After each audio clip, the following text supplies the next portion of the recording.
Deixa eu colocar a contrapartida do Killmonger, né? Depois do golpe derradeiro, o Killmonger tá fatalmente ferido. E aí o T'Challa bota ele no elevador e leva ele para ver o pôr do sol de Wakanda, né? Antes dele morrer. E aí o T'Challa fala assim, o Killmonger, a gente pode salvar. Aí ele é arrebatador, né? Vocês vão me salvar pra quê? Pra me jogar na prisão? Eu prefiro morrer, e quando eu morrer, joguem meu corpo no mar pra eu ficar no mesmo lugar que meus ancestrais que se jogaram no mar nos barcos. Tô até arrepiado. Não, a imagem é linda, gente, é linda. Preferiram a morte do que a escravidão. Eu tô arrepiado, cara. Que foda, cara. Que final foda pro Killmonger. Realmente é de arrepiar isso, cara. Eu tô arrepiado, Eu acho que dentro de um produto cultural desse tipo, eu acho que é um avanço, né? Quando a gente para igual, porque essa cena em que normalmente o vilão morre, né, igual você citou, mortes assim, pra tentar passar um pano pro mocinho, né, e tudo mais, mas essa morte especificamente, ela tem uma coisa de uma escolha coerente do personagem, né? E aí volta, talvez a coerência do personagem volta, né? De falar, olha, essa é a minha causa, sem ela não tem razão de eu viver, né? E eu acho que isso é legal, isso é forte no filme. Eu acho que aí, quando eu paro pra pensar dentro do universo dos filmes de herói, eu acho que o filme tem, né, vários pontos em que ele vai fazer essa opção mais conservadora, mas ainda assim algumas mensagens fortes ficam, né, através do Killmonger. Eu acho que e o T'Challa, quando ele dá esse passo, é curioso, né? Agora fazer uma reflexão pela minha própria conta, né, do ponto de vista político. Se a gente for pensar, o abrandamento do capitalismo, o surgimento de muitas questões de política social, elas vão se dar pela presença, em grande medida, pela presença de um opositor ao capitalismo, né? Que é a pressão socialista, a pressão de ideais de igualdade, vão forçar o capitalismo a ter que tomar certos caminhos, né? A criação do estado de bem-estar social, em grande medida, é isso, né? É um estado que passa a ter que cumprir certas funções, ainda que cumprindo um papel muito importante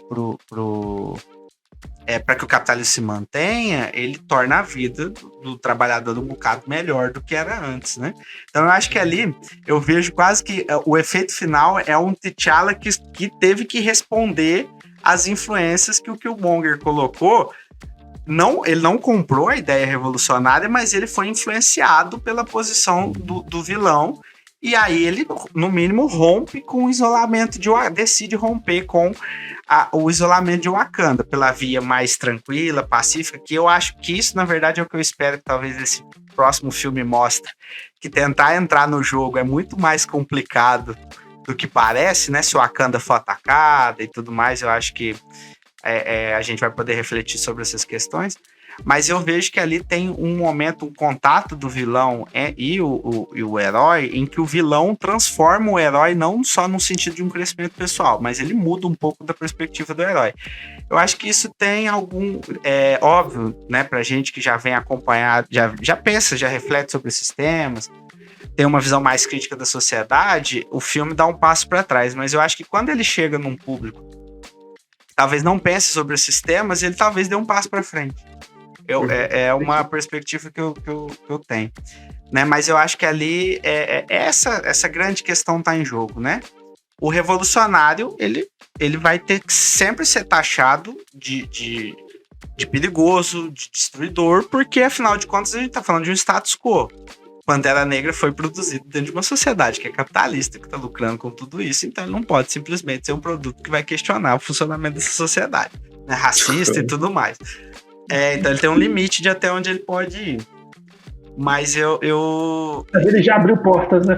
E aí eu acho que tem essa tensão sempre. E o Zizek, depois eu tava lendo um outro texto dele, né? Acabei caindo lá por acaso, em que ele vai falar do final de Game of Thrones. E ele faz uma referência também ao Batman Begins, em que ele mostra, né, sempre a presença dos personagens revolucionários, né? A Daenerys, no Game of Thrones, para quem é uma personagem que carrega uma visão de transformação do mundo, superação de certas desigualdades, uma líder populista que quer trazer uma revolução e acaba ficando louco matando todo mundo. Então, você tem a queda do ideal revolucionário, né? O Bane, no final, do Batman, também vai estar por trás dele uma mente maligna que quer, na verdade, arquitetar uma vingança. Então, as revolucionário nessas obras tem que ser taxado como vilão, né, cara? Não tem vilão, jeito, né? Não que seja maravilhosa a história das revoluções, porque não são mesmo, né? No que se tornou a Revolução Russa. A gente sabe que a Revolução Francesa nem de longe foi o brilho todo, né? Que durante em muitos momentos a gente pensa, né? Tem os ideais maravilhosos por trás, mas na prática nenhuma revolução é bonita, de verdade, né? Bonitinha, assim. Muita gente morre, muita coisa tem que ser questionada. Então, o revolucionário, de fato, ele não pode ser pintado também simplesmente como alguém que não suja suas mãos. Porque o Killmonger estava disposto a sujar suas mãos, né?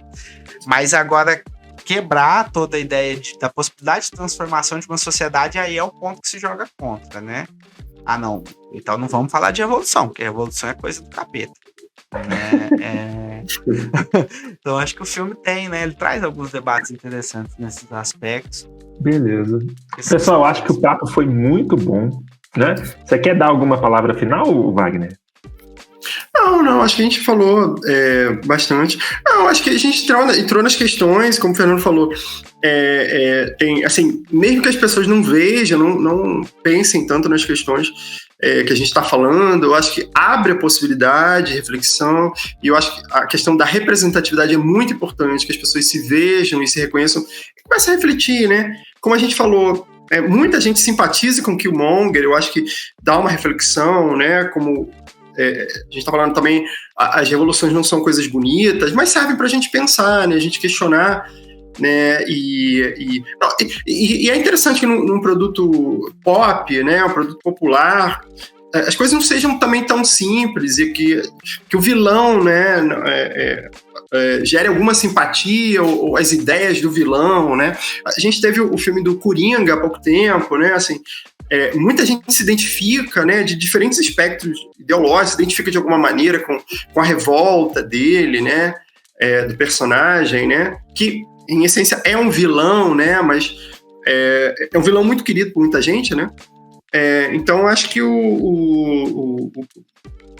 as pessoas têm suas interpretações, né? Então acho que os caminhos são muitos, né? E eu acho ótimo esse filme. E tem expectativas agora, como aconteceu essa tragédia, assim, muito triste realmente, o Chadwick Boseman faleceu, né, de câncer, enfim, né, não está no próximo filme, optaram por não fazer em computação gráfica, optaram também em não botar outro ator, eu acho isso interessante, porque ele né, é uma personalidade muito querida e tal, acho interessante, e por conta disso, pelo que eu andei lendo e tal sobre o filme o personagem, o protagonista do filme vai ser o Wakanda, né? Vai ser o povo de Wakanda. E eu acho que isso acrescenta muito, né? Como eu falei, eu gosto muito do universo dos personagens de Wakanda, né? Mais até do que o próprio Pantera Negra. Eu acho que é mais interessante a gente pensar em todo esse universo de personagens, de pessoas, de vidas que compõem o Wakanda, né? Então acho que eu tenho uma certa expectativa em relação a esse filme nesse sentido, né? Fernando, você quer dar uma palavra final? A minha última questão é que eu acho que é uma coisa que se coloca pra gente o tempo todo, né? É muito em relação... Ali a gente tem uma discussão, né? A gente até falou pouco sobre essa questão, né? Sobre a questão do racismo, talvez a gente se concentrou talvez mais em algumas questões propriamente da política, enfim, da geopolítica e tudo mais, mas para mim fica muito essa coisa que eu me questiono em muitos momentos, até que ponto a gente deve optar por tentar remendar uma casa que tá cheia de fraturas, cheia de rachaduras, e até que ponto vale a gente derrubar de novo, né? Tudo e sabendo que, na verdade, derrubar tudo vai cair na cabeça dos moradores, né? Não tem como a gente tirar as pessoas da casa para fazer pra fazer essa reforma que derruba a casa, né? No caso do mundo real. A gente fazer uma revolução não tem como tirar as pessoas de um contexto revolucionário. Né? Óbvio que hoje, talvez a discussão sobre a revolução nos termos que ela foi lá na Revolução Russa, durante a Revolução Francesa, durante outras revoluções que aconteceram ao longo do mundo, elas não estejam nem postas mais, né? Num contexto global, em que as pessoas hoje têm uma sensação de que elas têm muito mais a perder do que talvez elas tivessem naquela época. Porque hoje mesmo você sendo pobre, não tendo nada, mesmo você tendo uma televisão na sua casa, numa casa que você tá pagando aluguel, você sente que você tem alguma coisa, né? E aí...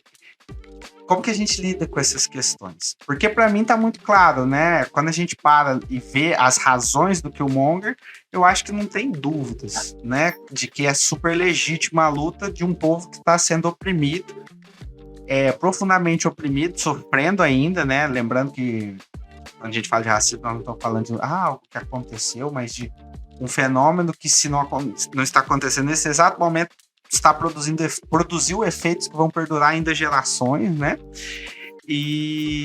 Mas essa é uma questão que se coloca pra gente, como fazer a mudança. Porque eu nas minhas aulas de política, às vezes eu trago esse tema. A gente tem muitas vezes, na verdade, a gente não tem a coragem de comprar o preço de transformações que são necessárias. A gente prefere pega o manto da pessoa que é herdeira, da pessoa que respeita a vida. Não, eu não quero fazer da revolução, porque a revolução ela é muito cara, os preços são muito altos de pagar, como se o preço de continuar o sistema do jeito que ele está não fosse caro também. Então, na verdade, o que a gente às vezes esquece simplesmente é a tranquilidade de não ter que tomar a decisão, de não ter que se envolver numa transformação.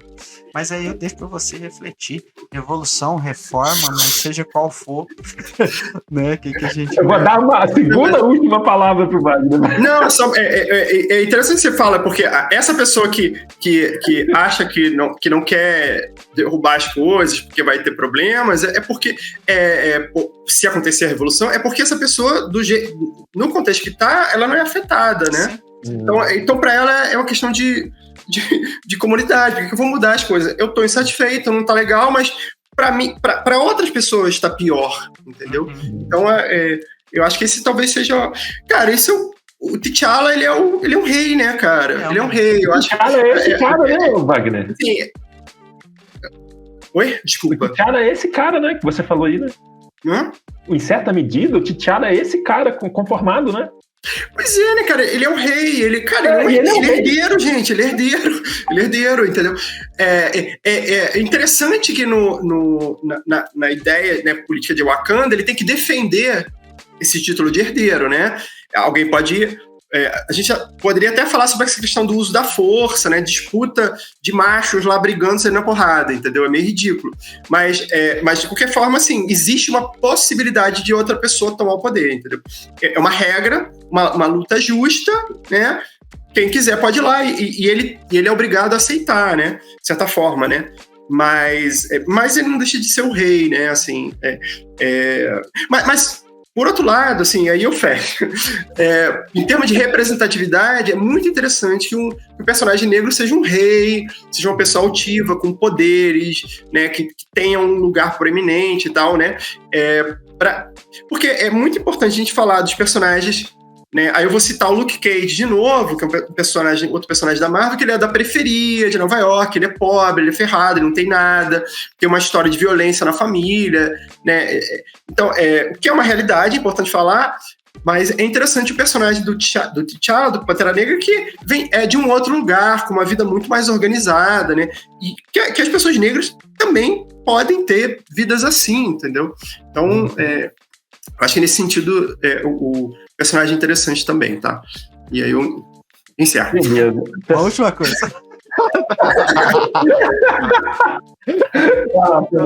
Só assim, eu acho que isso que o Wagner falou, eu acho que a amostra, né, de Wakanda também tem uma coisa que às vezes a gente também tende a pensar só como é uma ficção de algo que nunca aconteceu, mas a gente esquece, né? Que a gente não só, na verdade, não esquece, mas não sabe.